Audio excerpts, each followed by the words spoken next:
সম্মানিত দর্শক শ্রোতা, আসসালামু আলাইকুম। আজকের বিষয় হচ্ছে এই জুন জুলাইয়ের যে আন্দোলন, সে আন্দোলনে স্নাইপার অস্ত্র কারা ব্যবহার করেছে, কিভাবে ব্যবহার করেছে, তার জট খুলতে শুরু হয়েছে। সে বিষয়ে আপনাদের সাথে সংক্ষেপে আলোচনা করছি। দেখেন, এম সাখাওয়াত হোসেন তিনি স্বরাষ্ট্র মন্ত্রণালয়ের দায়িত্বে ছিলেন। তিনি আহত আনসার সদস্যদের দেখতে গিয়ে বলেছেন যে পুলিশের হাতে এই আনসার সদস্যরা যে আহত হয়েছেন এবং নিহত হয়েছেন, পুলিশেরা যে নিহত হয়েছেন সেখানে স্নাইপার অস্ত্রের সন্ধান মিলেছে। এই স্নাইপার অস্ত্র তো পুলিশ ব্যবহার করে না, র্যাব ব্যবহার করে না, আমাদের দেশের এটা নিষেধাজ্ঞা আছে। সুতরাং এই স্নাইপার অস্ত্র কোথা থেকে আসলো, কারা ব্যবহার করলো, সেই প্রশ্ন করার পরিপ্রেক্ষিতে, সেই কথা বলার পরিপ্রেক্ষিতে তিনি আরো বলেছেন যে বেশিরভাগ লোক মারা গিয়েছেন স্নাইপার অস্ত্রের মাধ্যমে। তিনি বলেছেন শেখ হাসিনা পারলে বাংলাদেশে এসে তার রাজনীতি পুনর্গঠন করে রাজনীতি করুক। এই কথা বলার পর 4 দিনের মাথায় তাকে এই স্বরাষ্ট্র মন্ত্রণালয়ের দায়িত্ব থেকে সরিয়ে দেওয়া হয়েছিল। এরপরে এটা মোটামুটি ধামাচাপার ভিতরেই চলে গিয়েছিল।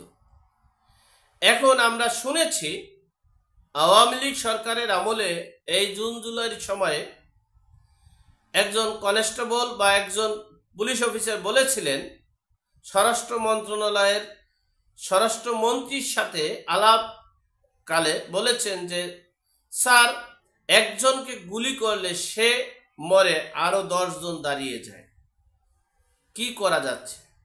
তাহলে বোঝা গেল তারাও এই অপকর্মের সাথে জড়িত ছিল এবং আছে।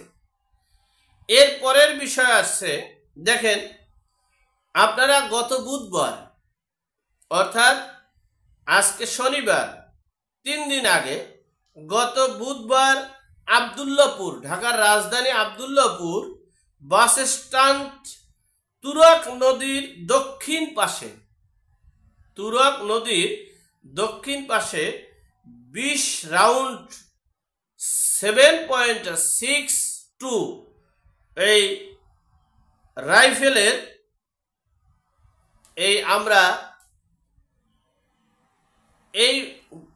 রাইফেলের গুলিটা পেয়েছি। এই গুলিটা পাওয়া হয়েছে কোথায়? তুরাগ নদীর দক্ষিণ পারে। সেই গুলির উপরে লেখা ছিল, ডাইরেক্ট লেখা ছিল BOF। এই যে গুলির যে তৈরির জায়গাটা, স্থানটা, এই বিষয়টা হচ্ছে সেনাবাহিনীর স্থান, সেনাবাহিনী থেকে এসেছে। তো আমরা বিষয়টা যখন সেনাবাহিনী 1 আগস্ট বলেছে শেখ হাসিনার কাছে, আমরা যেটা ভিডিওর মাধ্যমে পৃথিবীর সবাই জানতে পেরেছে যে সেনাবাহিনী জনতাদের মুখোমুখি হবে না, তারা গুলি ছুড়বে না। তাহলে এই 1 আগস্টের পর 5 তারিখ পর্যন্ত সবচেয়ে বেশি হত্যা হয়েছে। আপনারা দেখেছেন সিরাজগঞ্জে 18 জন পুলিশকে হত্যা করে ঝুলিয়ে রাখা হয়েছিল। সেই হত্যাগুলো হয়েছে স্নাইপার অস্ত্রের মাধ্যমে। এই স্নাইপার অস্ত্রটি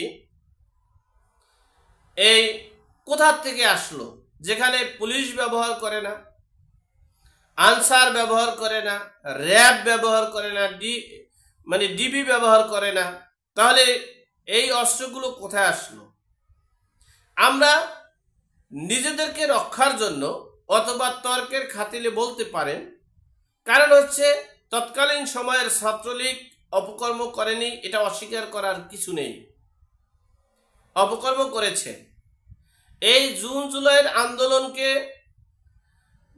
প্রতিহত করার জন্য তারা চেষ্টা করেছে। তাই বলে এই স্নাইপার অস্ত্র দিয়ে তাদের সহযোদ্ধা ছিল পুলিশ আনসার, তারা তো এই পুলিশ আনসারদেরকে হত্যা করেনি। তারা যদি স্নাইপার অস্ত্রটা ব্যবহার করত তাহলে সেটা দিয়ে তো এই গণ অভ্যুত্থানে যারা আন্দোলন করছে তাদেরকে গুলি করত। তারা তো আর আনসার পুলিশ অর্থাৎ এই ছাত্রলীগকে যারা প্রোটোকল দিয়েছে তাদেরকে তো হত্যা করত না। বিষয়টা নিট অ্যান্ড ক্লিন। এরপরে দেখেন এই স্নাইপার অস্ত্র ধরে নিলাম ছাত্রলীগের কাছে আছে, কে দিয়েছে কারা দিয়েছে বের করেন, জটটা খুঁজে বের করেন। কেন খুঁজে বের করলেন না? এরপরের বিষয় হচ্ছে জাতিসংঘ যদি নিরপেক্ষ প্রতিবেদন দিত তাহলে সেই প্রতিবেদনে স্নাইপার অস্ত্রের কথা প্রকাশ্যে আসত। কারণ তৎকালীন সেই সময়ে এই যে এম সাখাওয়াত হোসেন স্বরাষ্ট্র মন্ত্রণালয়ের দায়িত্বে থাকা অবস্থায় তিনি বলেছেন এই স্নাইপার অস্ত্র 7.62 এই অস্ত্রটি কোথা থেকে আসলো, কিভাবে আসলো, কারা ব্যবহার করছে, এটা বিশ্ববাসী সকলে জেনেছে, কিন্তু জাতিসংঘের প্রতিনিধিরা সেটা জানেনি।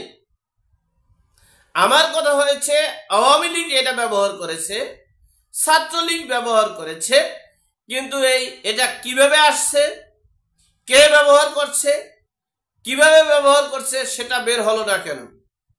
সেই জটটা বের করতেছে না কেন? এমনকি এই যে সেনাবাহিনীর অস্ত্রটা, ধরেন এটা সেনাবাহিনীর অস্ত্র, সেনাবাহিনী কাদেরকে দিল, এই অস্ত্রগুলো কাদের কাছে দিল, কারা এই আন্দোলনকে শেখ হাসিনার পতন নিশ্চিত করার জন্য এই নিষিদ্ধ ঘোষিত স্নাইপার অস্ত্র ব্যবহার করেছেন, সেই জটটি কিন্তু এখন পর্যন্ত খোলসা হয়নি।